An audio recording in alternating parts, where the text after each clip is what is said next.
Les 7 archanges. Aujourd'hui, nous vous apportons un éclairage sur les archanges.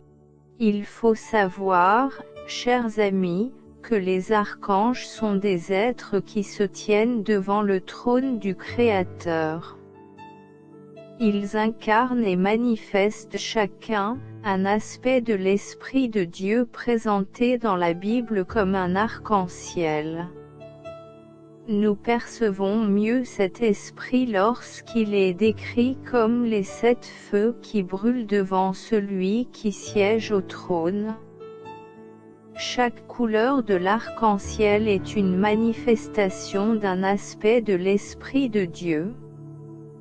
Après le couronnement de Jésus-Christ au ciel, décrit dans la Bible, il reçoit la girandole de la puissance, la richesse, la sagesse, la force, l'honneur, la gloire et la louange qui constituent la gloire, arc-en-ciel, du Créateur.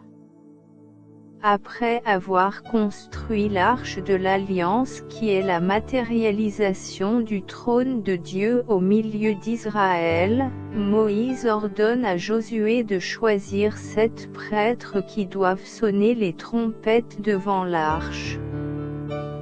Ces 7 prêtres représentent les 7 feux du trône aussi. Ils se plaçaient devant l'arche. On les appelait les anges de l'arche, d'où le nom de « archange ». Sonner la trompette, c'est exécuter la volonté de Dieu. Ces anges de l'arc-en-ciel, archanges, se sont réalisés pleinement en Dieu et sont devenus ses manifestations. Ils portent donc le nom de Dieu appelé El, en Israël.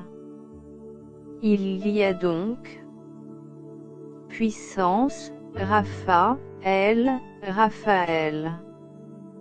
Richesse, Gabri, El, Gabriel.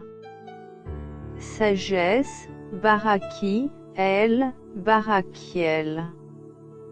Force, Mika, El, Mikaël.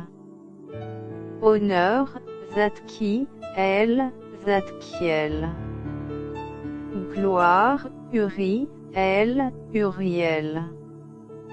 Louange, Jéhudi, El, Jéhudiel. Voilà donc les noms des 7 archanges et chacun d'eux manifeste sa gloire par l'une des 7 couleurs de l'arc-en-ciel. Si vous avez aimé cet enseignement, abonnez-vous à notre chaîne, et n'oubliez pas d'activer la cloche de notification, pour recevoir des vidéos encore plus édifiantes. Merci.